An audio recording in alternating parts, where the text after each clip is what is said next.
په یقیني ډول د قیامت ساعت راتلونکی دی د هغه په راتلو کې هیڅ شک نشته مګر زیاتره خلک یې نه مني ستاسې رب وایي ما وبولئ زه به ستاسې دعاوې قبولې کړم کوم کسان چې په غرور کولو سره زما له عبادت نه مخ اړوي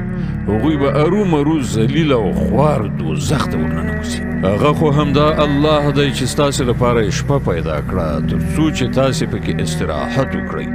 او ورځ یې ځلانده کړه حقیقت دا دی چې الله پر خلکو لوی فضل کوونکی دی خو زیاتره خلک شکر نه باسي هماغه الله چې ستاسې لپاره یې دغه څه کړي دي ستاسې پروردګار دی د هر شي خالق دی له هغه پرته هیڅ معبود نشته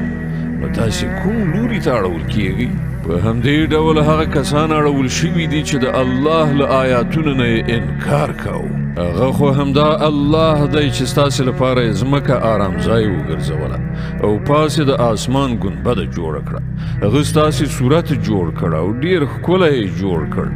هغه تاسې ته د پاکو شیانو روزي درکړه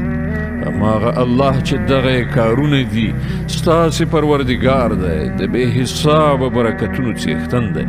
هغه د کائناتو پروردګار دی هماغه ژوندی دی له هغه پرته هیڅ معبود نشته تاسې هماغه وبولئ د هغه لپاره د خپل دین په خالص ګرځولو سره ټوله ثنا ستاینه الله د عالمیانو د پروردګار لپاره ده